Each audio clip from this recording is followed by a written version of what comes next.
Depois de quase 6 anos estudando com o Duolingo, eu cheguei a uma marca que um dia já foi inimaginável pra mim e que hoje continua sendo pra muitas pessoas inacreditável quando eu converso com elas. Se prepare que hoje eu vou contar um pouco sobre a minha história e como eu cheguei até 2.000 dias de ofensiva aqui no Duolingo. Vamos começar com o mais óbvio, os idiomas estudados. O que eu estudei de fato no Duolingo? Todo o curso de espanhol, o curso de italiano, o curso de francês e eu atualmente estou fazendo o curso de romeno. A pergunta que mais fazem é se dá para ficar fluente com o Duolingo. Para não ficar muito repetitivo, esse tópico aqui e o próximo que vai ser sobre a estratégia de estudo, eu já recomendo vocês olharem os vídeos que estão aqui na descrição, que são meus vídeos de 1000 dias e de 500 dias de ofensiva, onde eu falo um pouco mais aprofundadamente sobre a estratégia de estudo e se realmente dá para ficar fluente com o Duolingo. Aqui eu vou falar de uma forma resumida para poder complementar. Se dá para ficar fluente, com certeza. A gente precisa entender também o conceito de fluência e a diferença disso para proficiência, você sabe? Um exemplo mais ridículo disso e muito óbvio no nosso dia a dia é: você provavelmente é fluente em português, que está assistindo esse vídeo, mas não necessariamente é proficiente. Então a gente não conhece palavras de alto nível, sabe? Quando a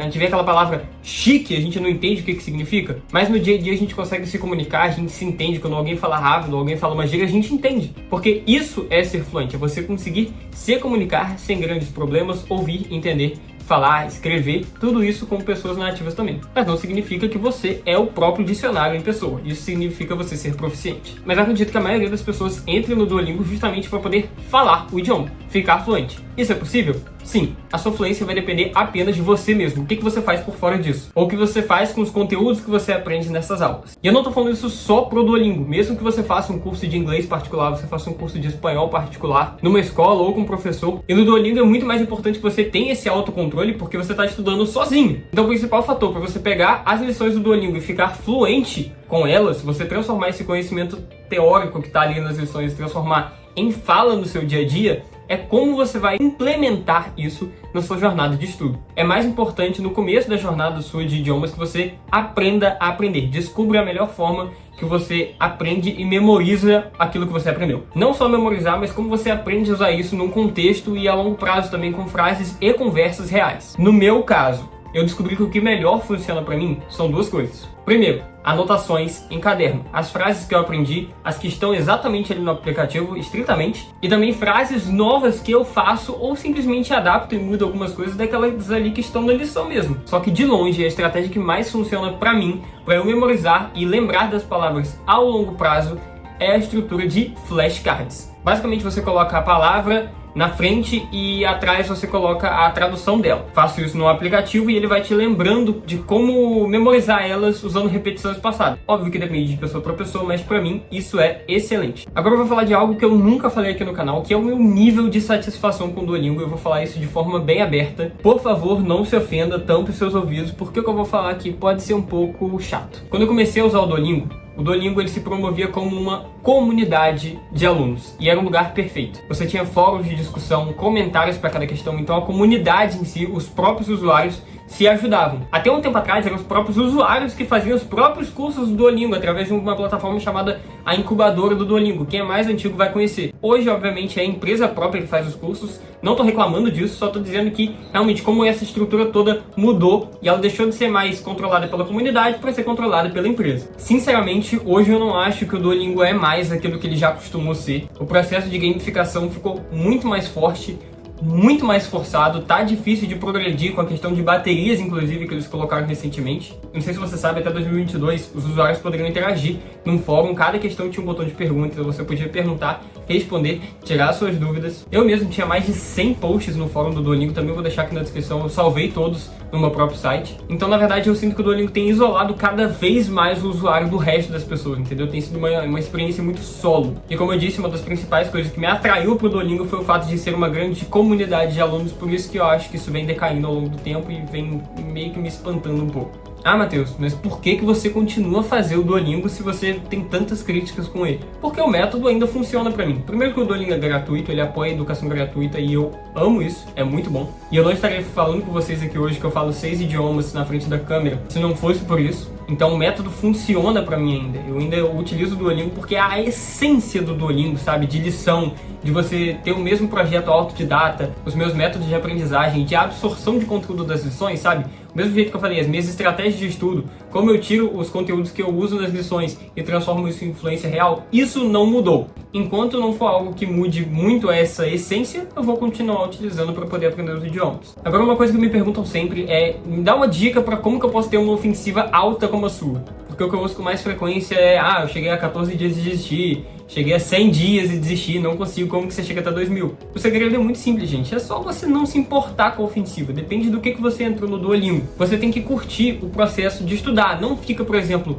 focado em ganhar XP para ser o primeiro lugar na liga, beleza, isso é bacana às vezes, mas você vê o Duolingo como um jogo, isso é altamente influenciado por essa questão de você batalhar por XP. Então você tem que sempre se lembrar, você está vendo o Duolingo como uma plataforma de estudo ou como uma plataforma de jogo. Outra coisa que desestimula muito é você não conseguir manter acesso ao seu progresso no curso. Então, por exemplo, às vezes você chega numa lição lá na frente e pelo fato de você só estar fazendo as lições, você não está anotando nada, focando em memorizar aquilo que você aprendeu, você chega lá na frente e você não lembra um termo, uma palavra que você deveria já saber, isso desestimula e você para de fazer. Então leve a sério, faça como se fosse um curso legítimo, porque leva isso como rotina e se lembra do propósito. Às vezes você está fazendo porque você precisa, no meu caso eu estou fazendo porque eu gosto, porque é um hobby. Lembrar também que não precisa ser perfeito, gente, a gente não estuda todo santo dia. Eu já usei acho que 40 bloqueios ao longo desses 2000 dias, mas tem muitos dias, principalmente recentemente, é normal a gente dar uma desanimada também.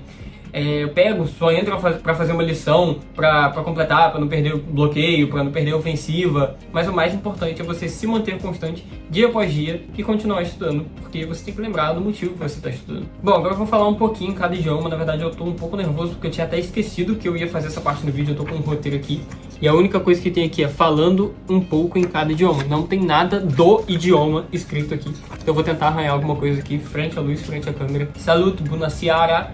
Eu sunt Mateus, un băiat deștept, înalt și frumos. Eu mănânc măr, eu mănânc tot și eu beau apa. Eu amo carne și eu pisica. Eu acho que é isso. Óbvio que eu sei mais palavras do que isso, então, por exemplo, eu sei muitos nomes de frutas, nomes de animais, porém não coube muito no contexto aqui. É o que eu consigo falar por enquanto. O que eu como, que eu bebo, que eu sou, que eu tenho. É isso que eu consigo por enquanto. E óbvio que faltou eu vorbesc língua romana și inglesa. Maintenant, on va parler en français.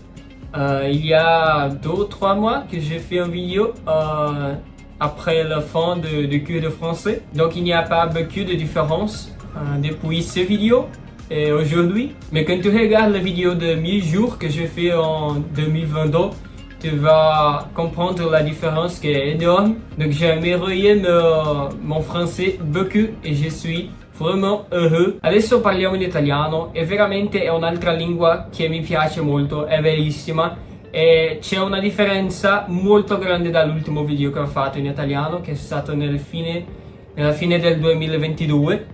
Prima di andare all'estero, negli Stati Uniti, dove ho studiato in una scuola internazionale, c'erano studenti da tutte le parti del mondo e c'erano anche italiani, dove dunque ho potuto parlare, praticare e ho imparato moltissimo italiano. Dico a volte che ho migliorato più l'italiano che l'inglese mentre c'ero, perché l'inglese lo parlavo già prima di andare, quindi parlerò un po' di inglese alla fine di questo video perché dico sempre che parlo l'inglese ma non lo parlo mai qui perché non l'ho imparato su Duolingo, ma questa volta ci proviamo un po', dopo lo español. Ahora vamos a hablar en español, es un poco difícil porque fue el primer idioma que aprendí, ¿cierto? El 2020 y hace mucho tiempo, casi 6 años que he empezado el curso.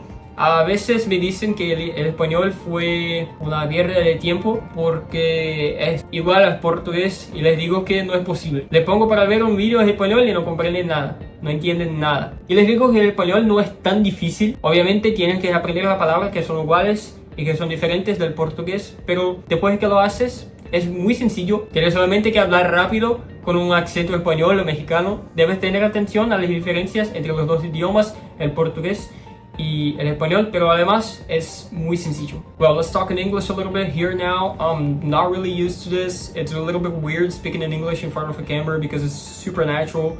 Of course, I don't mean to brag. I've been studying it since I was 7 years old. I am 19, so it's been a heck of a long journey. I've been to the US twice. It's something that has been a part of my life since forever.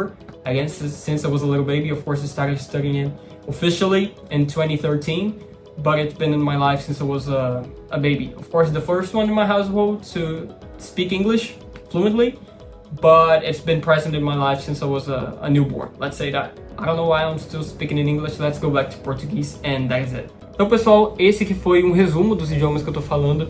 Eu lembro que lá nos 1000 dias, vocês podem olhar o vídeo que faz quase 3 anos, tá bom? 3 anos. O meu francês estava muito ruim. Muito ruim. Não que hoje ele esteja mil maravilhas, mas ele estava muito ruim e eu tinha acabado de começar. Basicamente no mesmo lugar que eu estou com o romeno hoje. E mesmo assim eu fiz um vídeo falando o que eu sabia de francês na época e falei, pessoal, tô só aprendendo ainda, não me julguem, por favor. E eu espero daqui a 1000 dias, de novo quando eu chegar a 3000, que eu possa gravar outro vídeo, falar em romeno e mostrar o quanto que eu progredi nele e também já ter começado um outro idioma. Será que o alemão, provavelmente? Isso só o tempo dirá. Mas é isso, pessoal. Se você tiver alguma pergunta, manda aqui nos comentários, se inscreve no canal também para não perder futuros vídeos aqui da Jornada dos Idiomas, que eu vou compartilhar os momentos mais importantes com vocês. E sugiro muito que vocês vejam os vídeos anteriores do canal, que estão bem completos em questão de estratégia de estudo e também como você pode virar um poliglota. Tem vários vídeos falando sobre isso. E é isso. Até mais.